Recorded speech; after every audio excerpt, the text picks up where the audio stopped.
घरों की बात कर लो आप। लगने से अगर 10th हाउस में बैठेगा तो क्या होगा? तो इस व्यक्ति का पूरा कंट्रोल अपने कर्मों पर, अपने कार्य क्षेत्र पर, जहां ये जॉब करता होगा वहां पर पूरा कंट्रोल इसका होगा, फुल कंट्रोल होगा। इसको सुकून भी वहीं जाके मिलेगा, कार्य क्षेत्र पर जाके। क्यों? क्योंकि खुद कहाँ जाके बैठ गया है, ये प्रोफेशनल लाइफ में जाके बैठ गया है, या कर्म के क्षेत्र में जाके बैठ गया। तो अच्छी प्लेसमेंट है, बहुत अच्छी प्लेसमेंट है करियर की दृष्टिकोण से। क्या काम हो सकता है? लगन से जुड़ा हुआ कार्य हो सकता है। लगन से जुड़े हुए कार्य कौन से होते हो सकते हैं? जिस जैसे हम ट्रेनर की बात कर रहे थे, जिम ट्रेनर की, बिल्कुल हो सकता है। क्यों हो सकता है? क्योंकि लगन क्या है? लगन आप हो स्वयं, आपका शरीर है लगन। ठीक है। सेकंड लॉर्ड अगर आपका 10th हाउस में बैठेगा तो आपकी फाइनेंशियल प्रोग्रेस के लिए बहुत अच्छा है। हमने जब धन का भाग किया था तो हमने ये कॉम्बिनेशन पढ़ा था ना, कि सेकंड लॉर्ड अगर 10th में है या 10th लॉर्ड सेकंड में है तो आपकी फाइनेंशियल प्रोग्रेस के लिए बहुत अच्छा है। क्यों? क्योंकि फाइनेंस का और आपके कर्म क्षेत्र का सीधा संबंध स्टैब्लिश कर दिया है उस प्लेनेट। या फिर क्या होगा? आप फैमिली बिजनेस में या फैमिली के किसी काम में आप इन्वॉल्व हो सकते हैं। क्यों? क्योंकि सेकंड हाउस फैमिली है आपकी, या उनका इन्वॉल्वमेंट आपके काम में होगा, मतलब सेम ही बात है वो। या क्या हो सकता है? आपका फाइनेंस से जुड़ा हुआ कार्य हो सकता है सेकंड लॉर्ड, क्योंकि सेकंड हाउस क्या है? फाइनेंस है। और क्या हो सकता है? ज्वेलरी का कार्य हो सकता है आपका, second Lord in 10th house. और अगर गुरु हुआ तो और ज्यादा पुख्ता कर देगा उस बात को, कि फाइनेंस के क्षेत्र में आप जा सकते हैं। क्यों? क्योंकि गुरु खुद फाइनेंस का कारक बन जाएगा, और सेकंड लॉर्ड भी बन जाएगा, और 10th हाउस में जाके बैठ जाएगा। ठीक है, क्लियर है इतनी बात? अगर थर्ड लॉर्ड बैठेगा तो क्या करेगा? तो कम्युनिकेशन से, राइटिंग से, सेल्स एंड मार्केटिंग से, एमएलएम से, मतलब जो अपनी मार्क नेटवर्किंग कंपनीज होती हैं, इनसे इनसे जुड़ा हुआ कोई भी कार्य आपका हो सकता है। ट्रैवल से जुड़ा हुआ कोई कार्य हो सकता है आपका, या कार्य अगर अलग भी होगा तो उसमें ट्रैवलिंग डेफिनेटली आपकी खूब होती है। Third lord in 10th house. Sir क्या क्या बताया? Communication, writing, sales and marketing,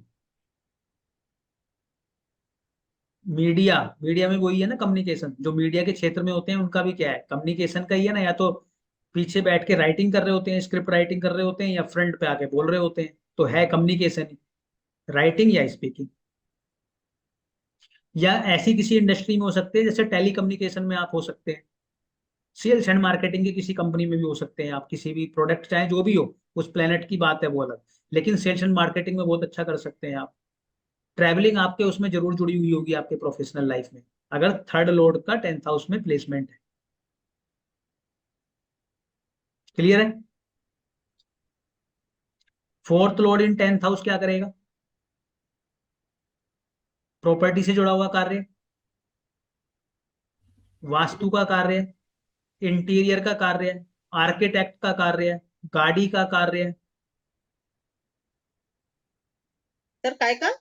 गाड़ियों का। अच्छा। फोर्थ हाउस क्या है? फोर्थ हाउस प्रॉपर्टी है, वाहन है।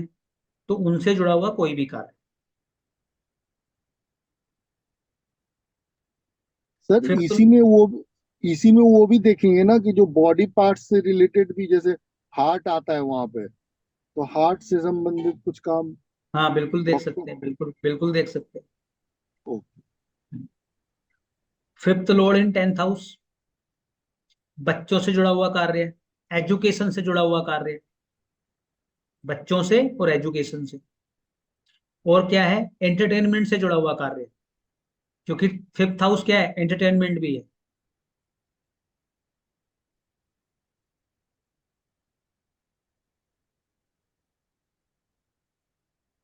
6th house, sixth Lord in 10th house, ऋण रोग शत्रु से जुड़ा हुआ कार्य, वकील हो सकते हैं, डॉक्टर हो सेवा। सकते हैं, सेवा के किसी कार्य से, सर्विसिंग इंडस्ट्री में हो सकते हैं आप फाइनेंस, आप लोन सेक्टर में हो सकते हैं।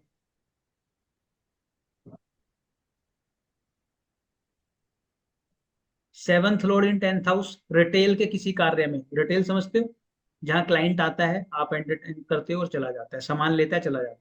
जैसे ये मार्ट होते हैं या परचून की दुकान होती है, ये क्या है, सारे रिटेल के काम।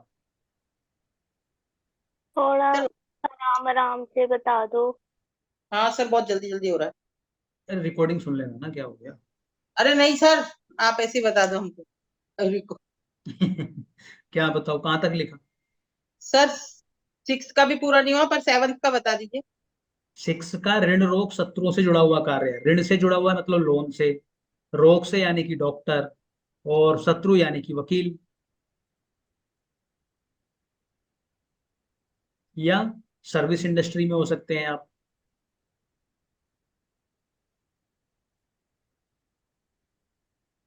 सेवेंथ हाउस में रिटेल, रिटेल का कार्य।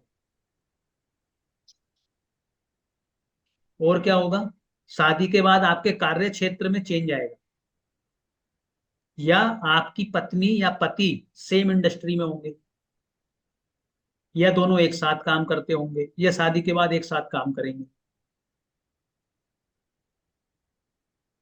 Seventh Lord in 10th house मतलब आपके पति या पत्नी का आपकी प्रोफेशनल लाइफ में इंटरफेरेंस आएगा, और शादी के बाद आपका प्रोफेशनल लाइफ में तरक्की होगी, या आपकी प्रोफेशनल लाइफ में ही आपको पत्नी मिल जाएगी उसी वर्क प्लेस पे, कि आप जॉब अगर करते हैं वहीं। अगर पॉजिटिव इन्फ्लुएंस होगा तो, और नेगेटिव होगा तो यही चीजें उल्टी हो जाएंगी। हाँ, उल्टी हो जाएंगी। अगर अफ्लिक्शन में हो गया तो गड़बड़ हो जाएगी। तो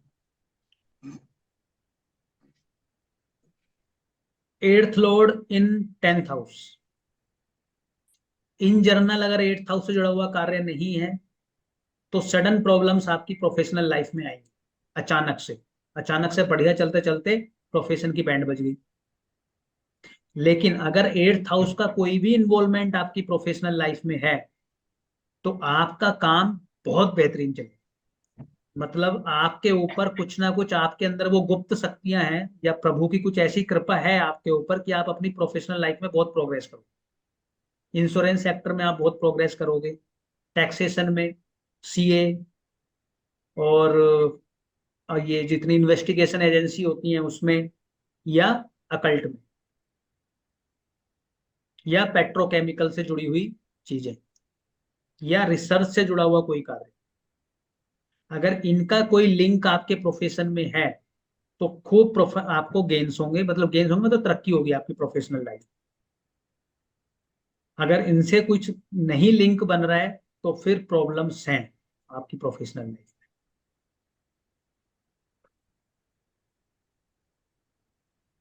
में। 9th Lord in 10th house, धर्म से जुड़ा हुआ कार्य आप बोल सकते हो, टीचिंग से जुड़ा हुआ कार्य आप बोल सकते हो, गुरुओं की तरह कोई कार्य आप बोल सकते हो, यात्राओं से जुड़ा हुआ कोई कार्य आप बोल सकते हो। उससे जरूरी बात यह है कि आपका भाग्य आपकी प्रोफेशनल लाइफ की वजह से चमकेगा। बहुत अच्छा कॉम्बिनेशन है, 9th Lord in 10th house. Condition एक ही है कि नैतिकता बनाए रखें अपनी प्रोफेशनल लाइफ में, वरना 9th हाउस डैमेज हो जाएगा।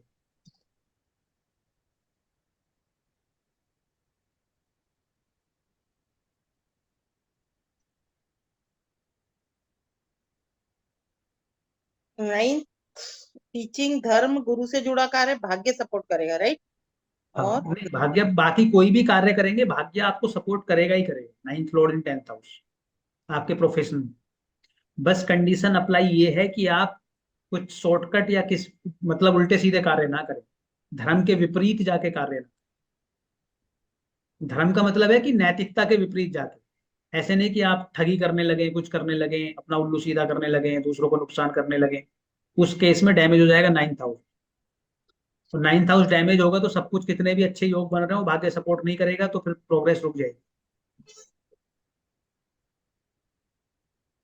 10th Lord in 10th house, best, बहुत बढ़िया कॉम्बिनेशन। जो भी कार्य करोगे उसमें सफलता मिलेगी। उस केस में क्या होगा, जो 10th हाउस में प्लेनेट बैठा होगा उससे जुड़ा हुआ कार्य करोगे आप, अगर किसी और का इन्फ्लुएंस नहीं है। तो 10th हाउस त्रिसडाया घर है ना। नहीं नहीं, 3 6 11 होते हैं। उपचय अच्छा, हाउस है, उपचय हाउस है। उपचय हाउस। हम्म। देखो कोई भी घर का स्वामी अगर अपने ही घर में बैठा है ना तो वो बहुत बढ़िया है। भी अपने घर में बैठ के तो सबको अच्छा लगता है, राजा होता है, उसी की चलती है फिर। नेगेटिव हाउस हो तब भी? हाँ हाँ, कोई भी हो। 11th Lord in 10th house, professional life में आपकी डिजायर्स बहुत होंगी, पूर्ण भी होंगी, पैसा भी खूब आएगा, प्रोग्रेस भी खूब होगी, लेकिन प्रोफेशनल लाइफ को लेके आप ओवर एम्बिशियस रहे। आज मैनेजर बनना है, फिर ब्रांच मैनेजर बनना है, फिर एरिया सर मैनेजर आपकी बनना आवाज कट सर है। आपकी मेरी आवाज कट रही है। बाकी को भी कट के आवाज आ रही है कि सही आ रही है? हाँ सर, हाँ, कट गई थी, अभी कट गई थी, अभी आ ठीक रही है। है। अच्छा, पता नहीं कुछ वाईफाई में कुछ गड़बड़ हो गई। मैंने सर बोला कि 11th Lord in 10th house ये करेगा कि आपकी इच्छाएं बढ़ाएगा प्रोफेशनल लाइफ को लेके, और उनकी पूर्ति भी कराएगा। बस मुद्दा ये है कि जिस दिन कोई पोजीशन खत्म हो जाएगी लास्ट में जाके, उस दिन आप फ्रस्ट्रेट हो जाओगे।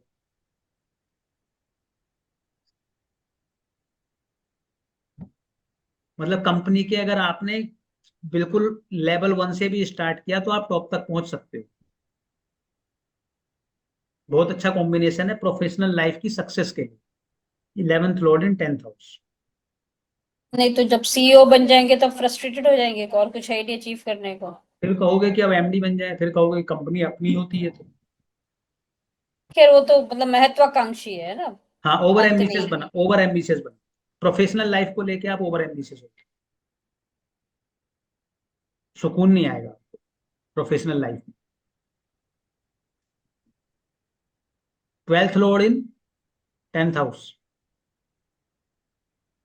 अगर आपका कार्य विदेश से जुड़ा हुआ, हॉस्पिटल से जुड़ा हुआ, मेडिटेशन से जुड़ा हुआ, मुक्ति से जुड़ा हुआ नहीं हुआ, तो क्या करेगा?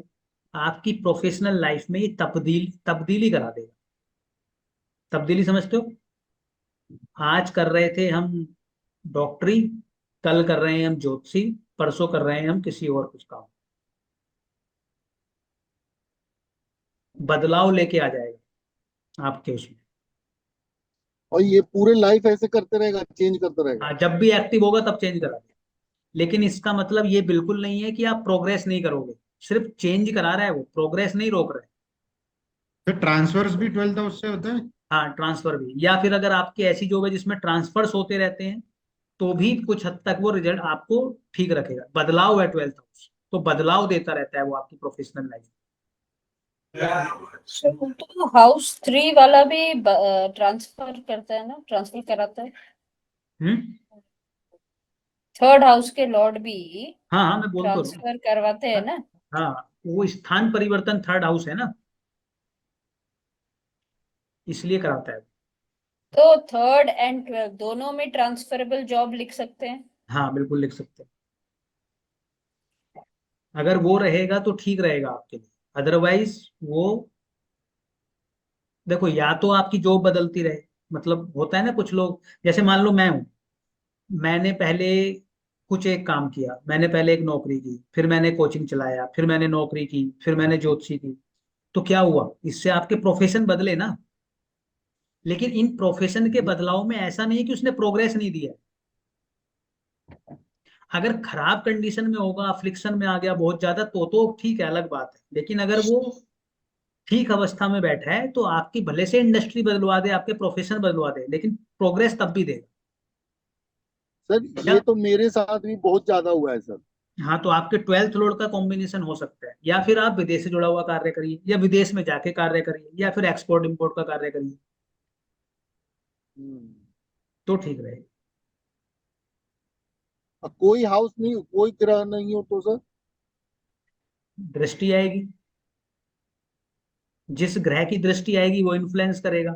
मान लीजिए 4th हाउस में कोई प्लेनेट बैठा है, मंगल बैठा है, तो मंगल की एनर्जी आ गई आपके 10th हाउस पर। चंद्रमा बैठा है तो चंद्रमा की एनर्जी आ गई। और जिस घर का स्वामी होके बैठा है उस एनर्जी के साथ आई है वो। हम्म। ठीक है। ओके। अब दृष्टि भी नहीं है और प्लेनेट भी नहीं है, फिर लॉर्ड लॉर्ड की जिस उसका घर में लॉर्ड। बैठ तो उसका लोड जो गया है वो तो ठीक है, लेकिन अगर आपके 10th हाउस एक्टिव नहीं है तो आप कर्मठ नहीं होंगे, आप कर्मशील व्यक्ति नहीं होंगे, ज्यादा कर्महीन हो सकते हैं आप, या सिर्फ ऐसा कार्य कर सकते हैं जिसमें सिर्फ इंटेलेक्ट यूज होता हो, कोई फिजिकल एफर्ट ना हो किसी भी प्रकार का। हम्म। आप किसी को देख लेना, आप 10th हाउस के राहु वाले को देखना, 10th हाउस के किसी सुप प्लेनेट वाले को देखना, और 10th हाउस जिसका खाली हो उसको देखना, आपको तीनों के नेचर में डिफरेंस समझ में आएगा। 10th हाउस में राहु बैठा है तो उसको सुकून नहीं आएगा जब तक वो काम कंप्लीट नहीं कर लेगा, वो खाली नहीं बैठ सकता।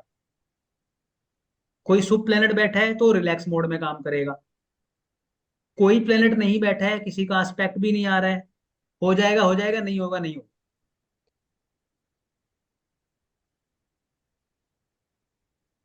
ठीक है, तो ये आपको चेक करना पड़ेगा, आपको अपनी उसके लिए, रिफ्लेक्सेस के लिए, कि हाँ यस, कन्विक्शन के लिए।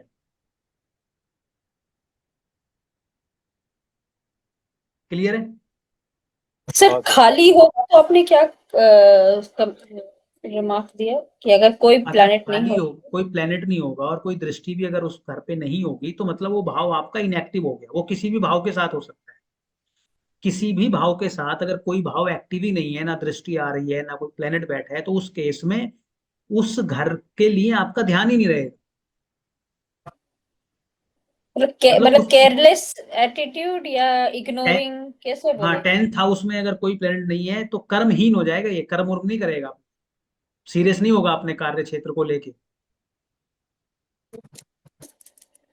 तो केयरलेस बोल सकते हैं आप। Not hmm serious about work at all. Hmm. और ये बात सिर्फ प्रोफेशनल लाइफ के लिए नहीं हो रही, ये उसके हर पहलू पे अप्लाई होगी। कर्म है वो आपका 10th हाउस, सिर्फ प्रोफेशनल लाइफ नहीं है, जीवन के सारे कर्म आपके 10th हाउस है।